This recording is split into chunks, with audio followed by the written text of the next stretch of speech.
Learn English through stories with vocabulary explanation. The story, Who's the Murder? Mrs. Eleanor Blake, a wealthy widow with a sharp tongue, hosted her 65th birthday at her grand estate. The atmosphere was tense. Her family, eldest daughter Sophia, middle son Daniel, youngest daughter Emily, and her niece Rachel, had all gathered, not out of love, but obligation. As the dinner progressed, Eleanor raised her glass and delivered a chilling announcement. I've rewritten my will. None of you will inherit a penny. My fortune will go to charity. The room fell into stunned silence. Then came the protests. How could you do this to us? Sophia snapped. You're joking, right? Daniel added, his voice shaky. Emily's face went pale, but she said nothing. Rachel, sipping her wine, merely smirked.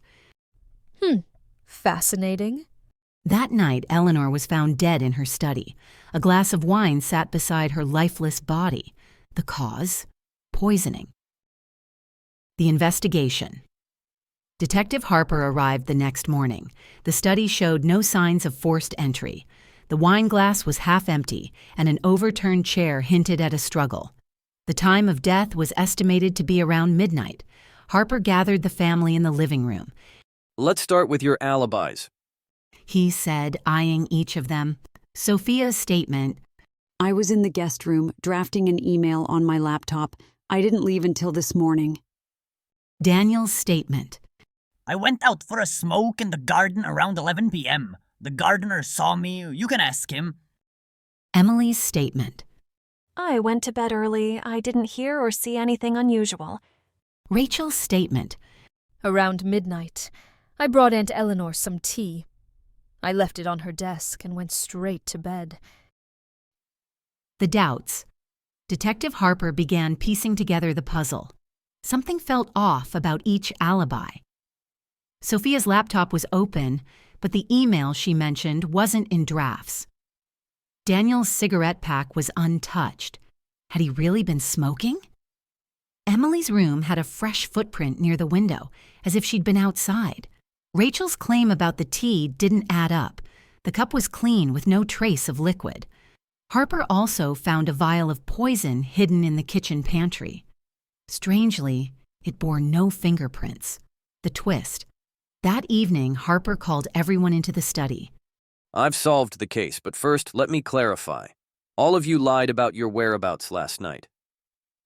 He turned to Sophia. You weren't drafting an email. You were searching Eleanor's bedroom for documents to prove she hadn't changed her will yet. Sophia's face turned red, but she didn't deny it.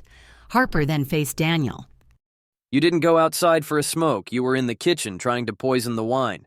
But you panicked and left the vial in the pantry. Daniel stammered. I didn't kill her. Next, he looked at Emily.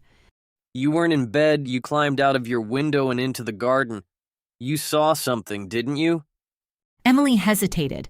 I saw Rachel leaving the study, but I didn't think much of it. Finally, Harper turned to Rachel. You did bring tea to Eleanor, but you also planted the vial in the kitchen to frame Daniel. The poison wasn't in the wine, it was in the rim of the glass. You wiped your fingerprints off the vial, but overlooked the trace evidence on the glass. Rachel's calm facade shattered. Yes, I killed her. She hissed. She was going to destroy everything.